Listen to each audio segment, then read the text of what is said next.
Bismillahirrahmanirrahim. Assalamualaikum warahmatullahi wabarakatuh. Teman-teman semua, sebelumnya perkenalkan nama saya Muhammad Yasir Rumlus. Saya biasa disapa dengan Yasir.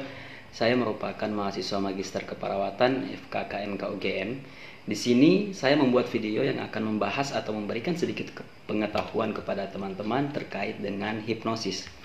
Hipnosis, kalau misalnya kita mendengar kata hipnosis, mungkin yang terbersit di pikiran teman-teman semua, mungkin yang pertama terkait dengan kriminalitas ataupun biasa terkenal dengan sulap yang biasa untuk menghipnotis seseorang.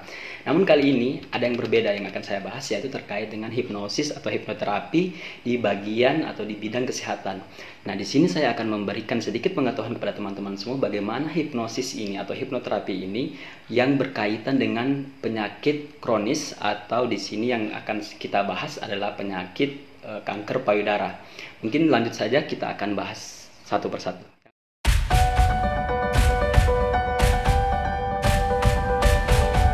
Baik, langsung saja teman-teman, kita menuju ke pembahasan kita yang pertama. Di sini kita akan membahas terkait dengan bagaimana hipnosis atau hipnoterapi ini bisa mempengaruhi kesejahteraan atau well-being pada pasien dengan kanker payudara. Untuk yang pertama ini, ada yang menarik dari penelitian yang dilakukan oleh Gregory et al. 2018, di mana di sini penelitian ini dilakukan di Belgia, dan juga penelitian ini dilakukan terhadap penderita kanker payudara sebanyak 68 wanita. Nah, untuk hipnosis atau hipnoterapi ini merupakan self hipnosis ya teman-teman, dan juga atau yang biasa kita kenal dengan hipnosis secara mandiri. Nanti self hipnosis ini dikombinasikan dengan perawatan diri di rumah untuk pasien dengan kanker payudara. Nah, sebelum dilakukan self hipnosis di rumah, jadi pasien akan diberikan terapi kurang lebih selama 15 menit oleh terapis yang dilakukan hipnosis terapi, yang melakukan hipnosis terapi atau hipnoterapi. Nah, setelah 15 menit ini, di akhir masing-masing dari penderita pasien kanker payudara ini akan diberikan CD, di mana di dalam CD ini ada panduan atau latihan bagaimana sih dari penderita kanker payudara ini untuk melakukan hipnoterapi itu di rumah. Selanjutnya, setelah 3 bulan melakukan self hipnosis di rumah, pasien yang mengalami kanker payudara atau wanita yang mengalami kanker payudara ini ternyata mereka itu mengalami penurunan yang sangat signifikan teman-teman. Mulai dari penurunan kecemasan, terus ada penurunan depresi, ada penurunan kelelahan, dan juga ada penurunan untuk kesulitan tidur dari pasien dengan kanker payudara, serta juga ada peningkatan dari kualitas hidup. Nah, dari sini dapat disimpulkan bahwa dengan hipnosis atau hipnoterapi ini ternyata bisa untuk menurunkan kelelahan, untuk menurunkan kesulitan tidur, dan juga dapat meningkatkan tekanan emosional pada pasien dengan kanker payudara, dan juga bisa untuk meningkatkan kualitas hidup dari pasien payudara itu sendiri.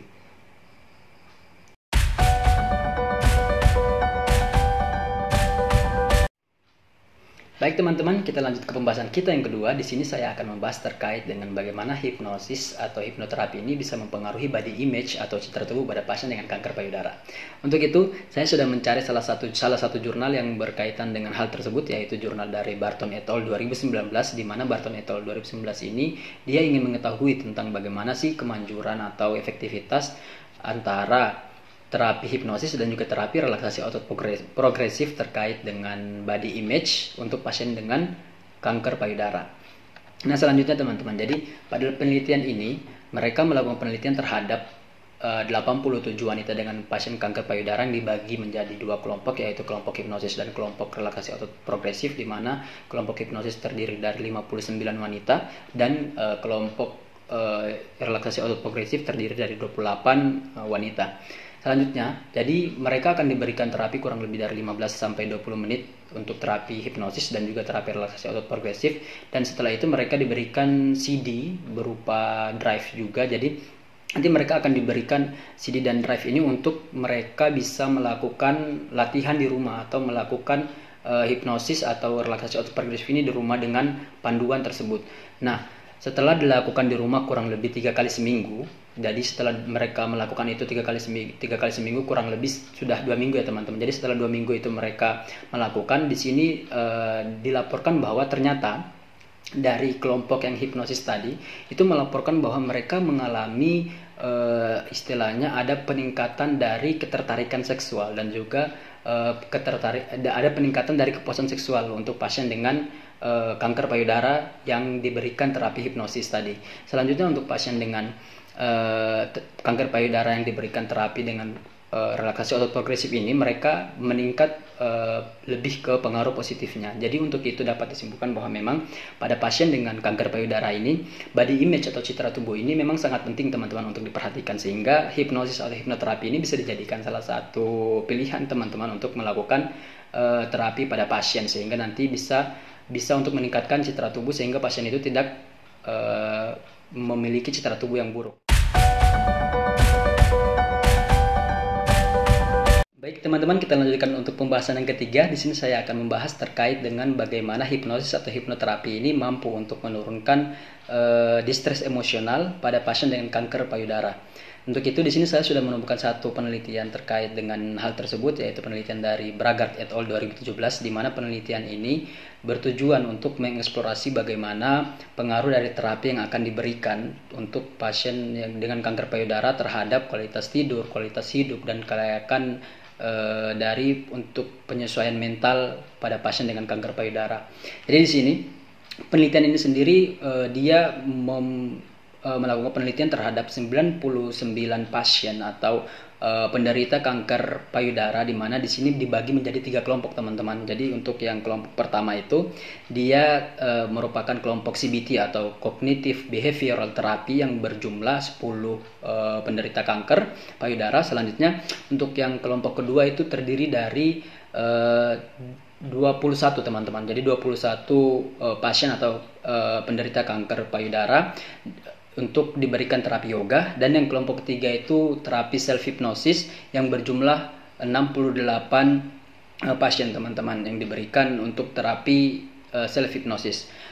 Selanjutnya teman-teman, dari hasil penelitian ini menunjukkan bahwa ternyata untuk kelompok yang pertama yang CBT atau Cognitive Behavioral Therapy tidak menunjukkan hasil yang signifikan terkait dengan apa yang ingin ditemukan, yaitu mulai dari kualitas hidup, terus bagaimana tidur pada pasien atau kualitas tidur pada pasien, dan juga bagaimana penurunan dari distress emosional. Namun pada kelompok yoga dan kelompok self hypnosis ini terjadi penurunan pada distress emosionalnya mereka. Dan selanjutnya untuk self hypnosis sendiri ada tambahan teman-teman. Ternyata untuk self hypnosis ini pasien yang mengalami yang dilakukan self hypnosis ini, self hypnosis terapi ini, mereka menunjukkan penurunan yang sangat signifikan teman-teman, atau hasil yang sangat signifikan pada kualitas tidur, terus peningkatan kualitas hidup, dan juga peningkatan untuk penyesuaian mental mereka. Jadi dari sini dapat disimpulkan bahwa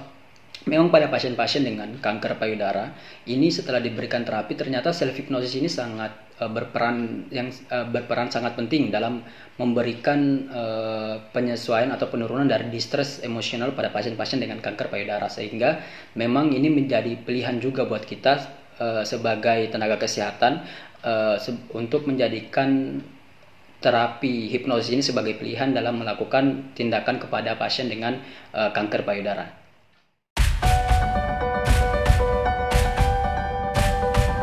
Kita lanjutkan ke pembahasan kita yang terakhir. Jadi di sini pembahasan yang saya rasa tidak kalah menarik dengan pembahasan kita sebelumnya.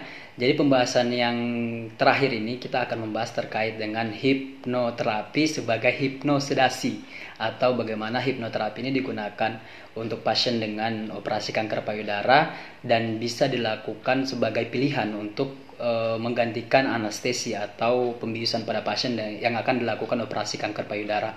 Ini saya kutip dari artikel yang ditulis oleh Prinsloo et al. 2019 yang mengklaim bahwa ini merupakan penelitian yang pertama dan yang menangkap efek dari hipnosis terhadap aktivitas otak selama operasi payudara, teman-teman.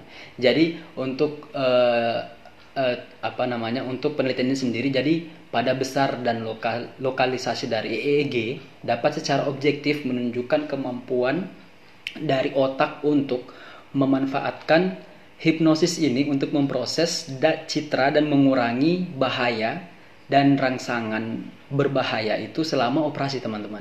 Jadi pada pembahasan terakhir ini hipnoterapi atau hipnosedasi ini bisa menjadi pilihan teman-teman ternyata untuk menjadi pengganti dari pembiusan atau anestesi itu.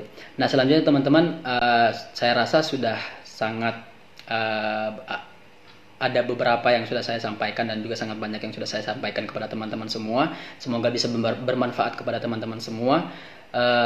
Jika ada kata-kata yang kurang menyenangkan di hati para teman-teman semua, saya mohon maaf. Mungkin kita akan bertemu lagi pada kesempatan selanjutnya. Akhir kata saya ucapkan terima kasih dan assalamualaikum warahmatullahi wabarakatuh. Sampai jumpa lagi di pertemuan selanjutnya. Bye bye.